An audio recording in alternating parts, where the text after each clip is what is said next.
यहाँ तो सब आप एकत्रित होके करवा रहे हैं, वहां पर परिवार का एक एक सदस्य करवाता है।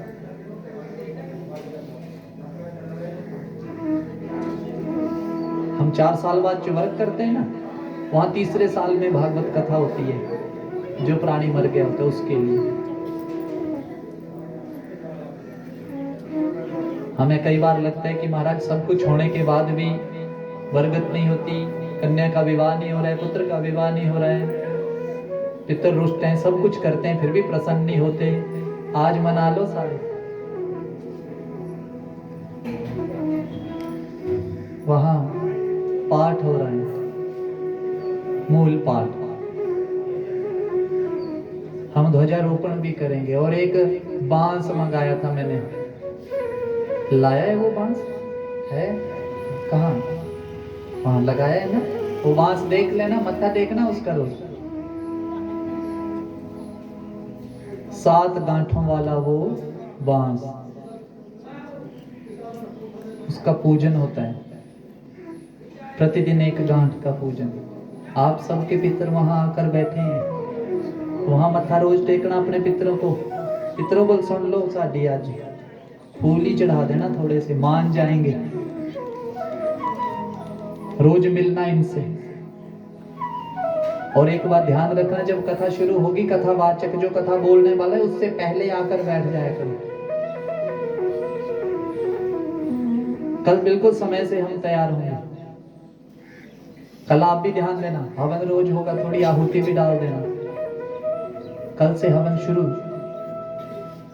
पहले पूजन फिर हवन, फिर जो इनकी व्यवस्था होगी चाय पान की वो की, अपने हाथ धोए और आकर बैठ गए।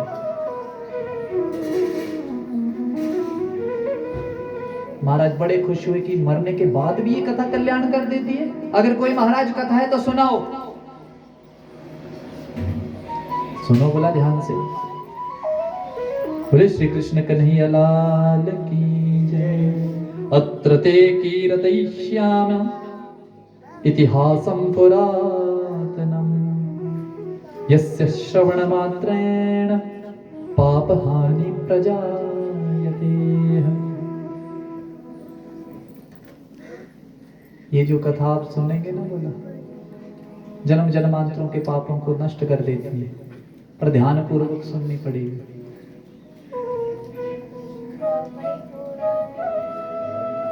एक बार तुंगभद्रा नाम की नदी के किनारे एक गांव बसा हुआ था, और उस गांव में एक आत्मदेव नाम का ब्राह्मण रहता था। कौन? क्या नाम था उसका? ये तुंगभद्रा क्या है? ये संसार जो है ये तुंगभद्रा है। भद्र का अर्थ होता है कल्याण, सब कल्याण करने वाला है।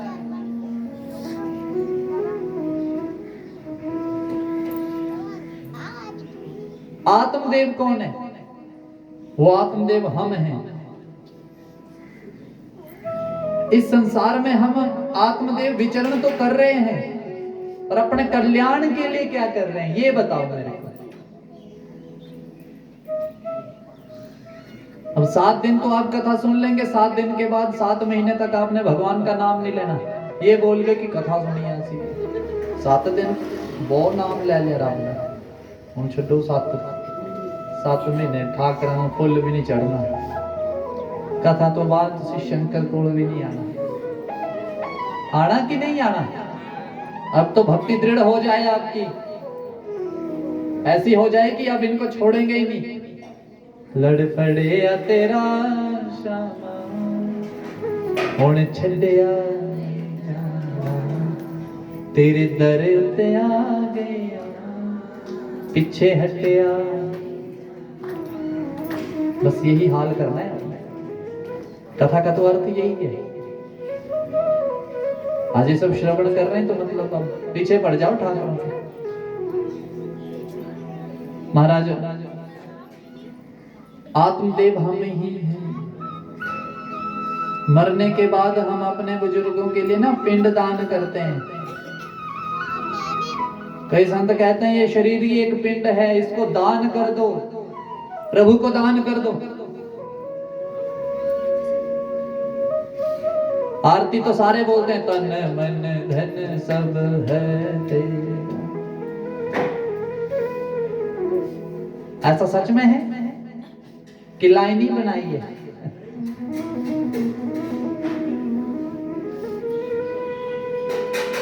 महाराज, ये शरीर पिंड ही है, इसको दान कर दो भगवान के लिए। लेकिन हम मूर्ख प्राणी पता क्या करते हैं? भगवान कईयों को बहुत कुछ दे देता है, वो इसलिए देता है कि ये मेरा धन है, मैं तुझे दे रहा हूं, इसको कहीं अच्छी जगह लगा।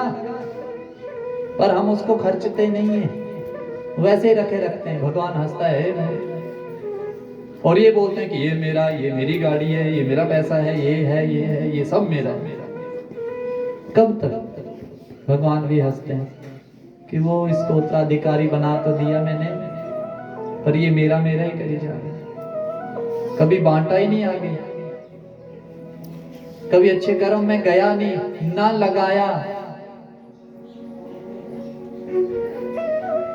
और कई ऐसे होते हैं, कहते हैं प्रभु आप बताइए करना क्या है? महाराज जी ये करना है, बस हो जाएगा सब। प्रभु दे रहे हैं, मैं लगा रहा हूं। प्रभु दे रहे हैं और मैं लगा रहा हूं। प्रभु जिस दिन नहीं देंगे तो मैं नहीं लगाऊंगा। और प्रभु हटता ही नहीं देने से, ये लगा तो रहा, इधर ही दो।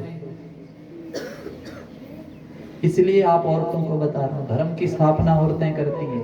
कौन करती हैं? पूरे घर से, अपने रसोई घर से धर्म की आप स्थापना कर रही हैं। आप घर की लक्ष्मी, आपके बगैर कोई काम नहीं है। आप है तो सब कुछ है। इसीलिए आपको ये चीज बोल रहा हूं, धर्म की स्थापना आपने करनी है।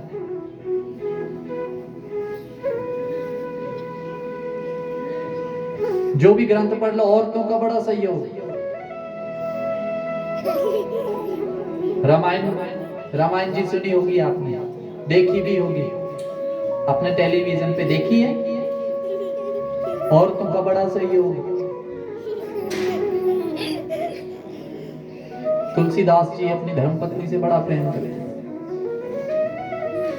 इतना प्रेम करते थे कि एक दिन वो मायके गई थी, एक बड़ी नदी पार करके जाना पड़ता था। धर्मपत्नी की याद आई, रात को चल पड़े। और उस नदी को पार करने के लिए कश्ती तो कोई थी नहीं, लेकिन एक जला कटा शरीर था, मुर्दा जिसको हम कहते हैं, उस पे चढ़ गए कश्ती समझ के और नदी पार कर दी। और जब अपनी धर्मपत्नी के पास जाने लगे, दरवाजा तो किसी ने खोला नहीं। रात को एक सांप लटका हुआ था, उसको रस्सी समझ के ऊपर चढ़ने लगते, चढ़ के अंदर चले गए।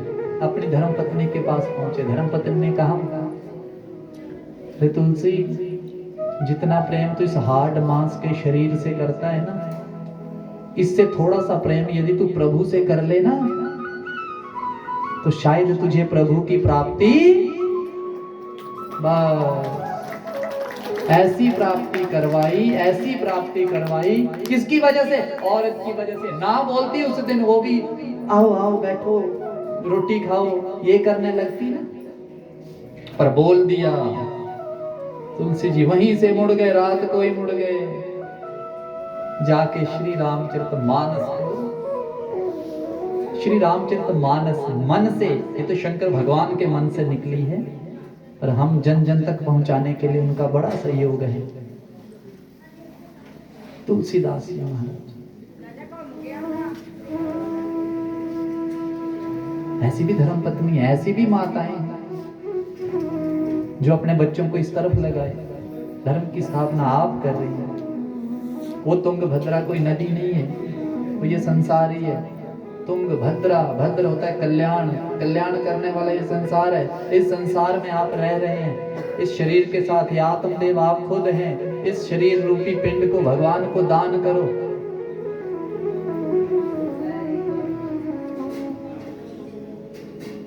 आत्मदेव नाम का ब्राह्मण, संपन्न,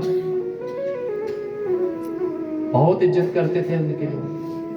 बहुत अच्छे अच्छे यजमान, घर में किसी चीज की कमी नहीं, बस एक चीज की कमी। किस चीज की? किस चीज की? संतान नहीं थी। क्या नहीं था? संतान के लिए बहुत दुखी था। और उनकी धर्म पत्नी का नाम था धुंधुली। क्या नाम था? आत्मदेव जी महाराज तो बड़े भक्त, भगवान का पूजन करने वाले, और उससे विपरीत उसकी धर्म पत्नी कोई भगवान की पूजा नहीं करती। जब तक अपने पड़ोसी से लड़ न ले तब तक रोटी हजम नहीं होती थी उसकी, तब तक भोजन पचता ही नहीं था। कई होते हैं ऐसे।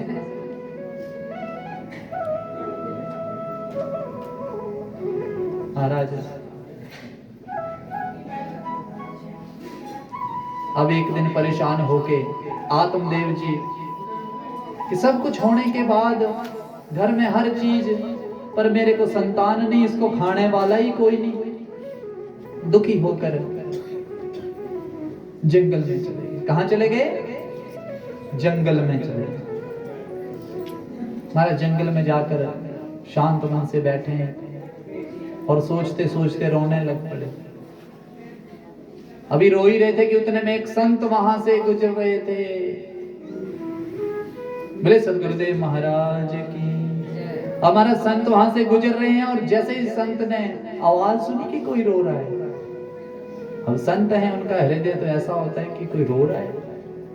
वहां गए, पूछा, अरे रो क्यों रहे? क्या नाम है आपका? बोला महाराज मेरा नाम आत्मदेव।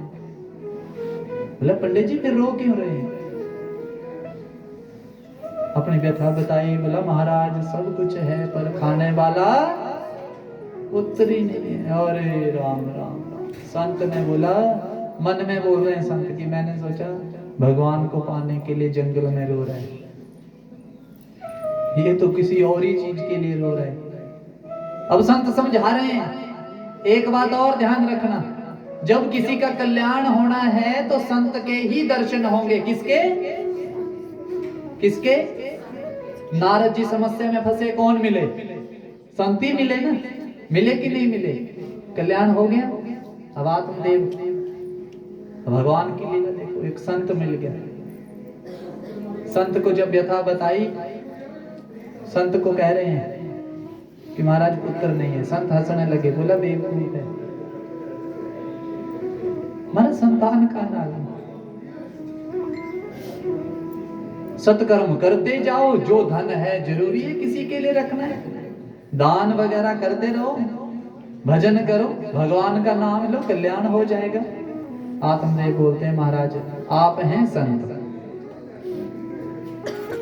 आप ये सांसारिक लोगों की बातें नहीं जानेंगे।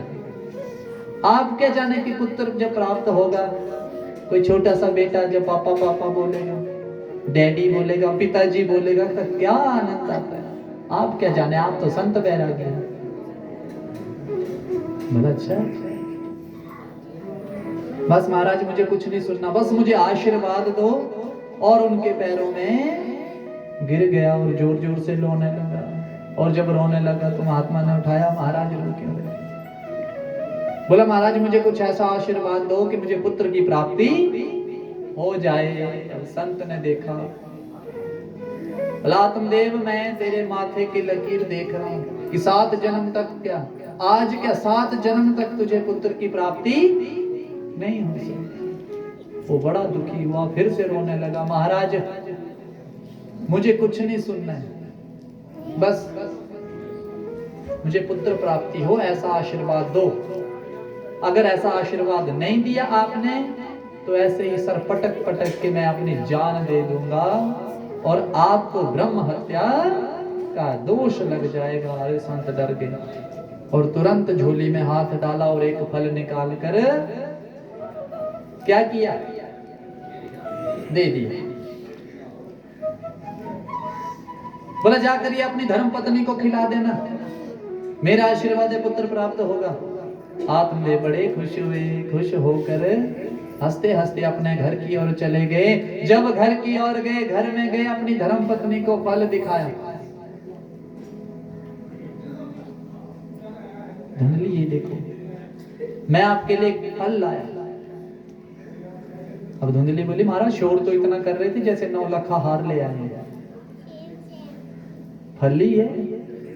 बोले ऐसा वैसा फल नहीं, किसी संत ने दिया है, इसको खाएंगे तो हमें पुत्र प्राप्त होगा। क्या प्राप्त होगा? अब धुंधली मन में सोचने लगी कि ये भी बाबाओं के चक्कर में पड़ गया, ये भी पढ़ता तो पीछे पै गया है, बाबाओं के पीछे पड़ गया। फल खाने से कोई बच्चे होते हैं? अगर ऐसा होता तो अभी तक कितने फल खा लिए मैंने।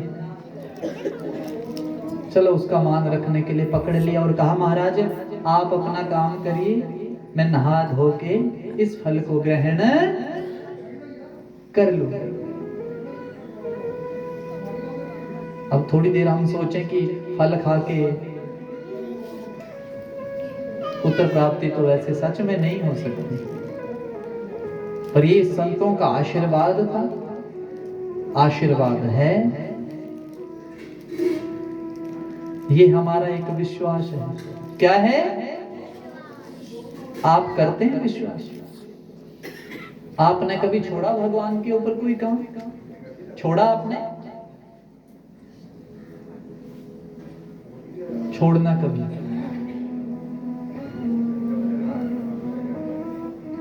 वो भक्ति जो हृदय में प्रकट हुई है ना, उसको बस ऐसे जागृत ही रखना है। हमें तुरंत प्रभु प्राप्त होंगे।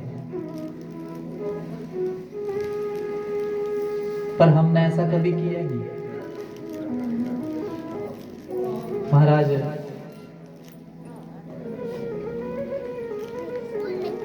अब आपसे मैं बात भी कर रहा था कि कई पास वाले भी नहीं आए और दूर वाले भी आ गए।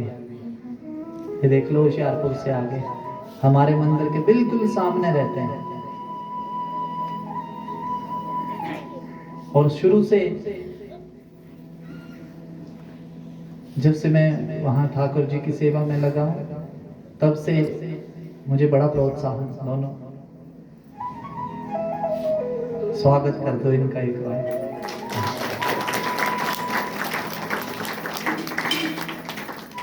देखो भाई, जिन्होंने ठाकुर जी ने जिसको खींच कर लाना है ना, वो बैठे बैठे मन में भर ही देंगे कि चलो चलो उठो। पहले तो कह रहे होने ये भी कि रजाई नहीं छलनी आज, फिर ठाकुर जी ने थोड़ा और जोर डाला कि छड्डो रजाइयां और चल पड़े। आजकल तो कोई सजा दे ले वो अच्छी है, पर स्कूटी पे ना चलाए कोई, बस हवा सीधी आती है। महाराज अब धुंधली कहने लगी कि महाराज आप जाइए, मैं नहा धोकर इस फल को ग्रहण कर लूंगी। आत्मदेव अपनी यजमानी करने चले गए, यजमानों को देखने चले गए, अपने कार्य में चले गए। अब धुंधली बोले कि ये फल खाऊं कि ना खाऊं। इतने में एक पड़ोसन आ गए। अरे बोला, धुंधली परेशान है? क्यों?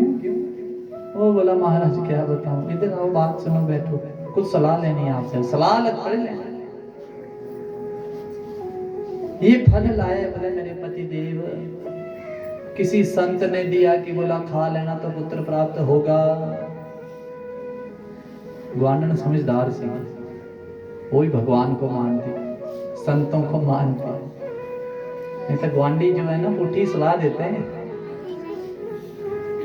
ना ना ना ना, ये तो तय क्यों करना? वो नहीं नहीं नहीं नहीं, मेरे फलाने ने भी किया सी, ना नहीं लेना होता, वो उन्हें भी किया सी, युद्ध हो गया सी। अच्छा, अब औरत बहन ज्यादा करती है और अंदर जाके पूरे टब्बर नो नेगेटिव कर देता। वो नहीं नहीं नहीं, फलाने ने कहा कि ओदे उत्थे भी इदा होता। उसने अच्छी सलाह दी कि देख धुंधली, संत ने दिया है फल, आशीर्वाद दिया है, सच में तेरे को पुत्र प्राप्त होगा, खा ले। पर उसकी नियत नहीं थी। कहने लगी कि मैंने सुना है जब महिला गर्भवती हो जाती तो भोजन भी कम करना होता है। बोला हाँ, तो बोला जो मेरी सेहत है वो कम हो जाएगी, पूरा गांव मुझसे डरता है, जब मेरी सेहत कम हो जाएगी, कमजोर हो जाऊंगी तो सब मुझे डराएंगे। बोला क्या फालतू का सोच रही, संत ने फल दिया है खा ले। बोला मैंने सुना है शुकदेव जी महाराज 12 साल अपनी मां के पेट में रहे, ये सच है कि झूठ है? अब औरत ने कहा भाई कथा तो मैंने भी सुनी है, ये बिल्कुल सच है। जे 2-3 महीने ज्यादा रह गया ना मेरे पेट में, मैं तो बोला मर जाऊंगी। बोला मत सोच ही मत ऐसे, तू खा ले।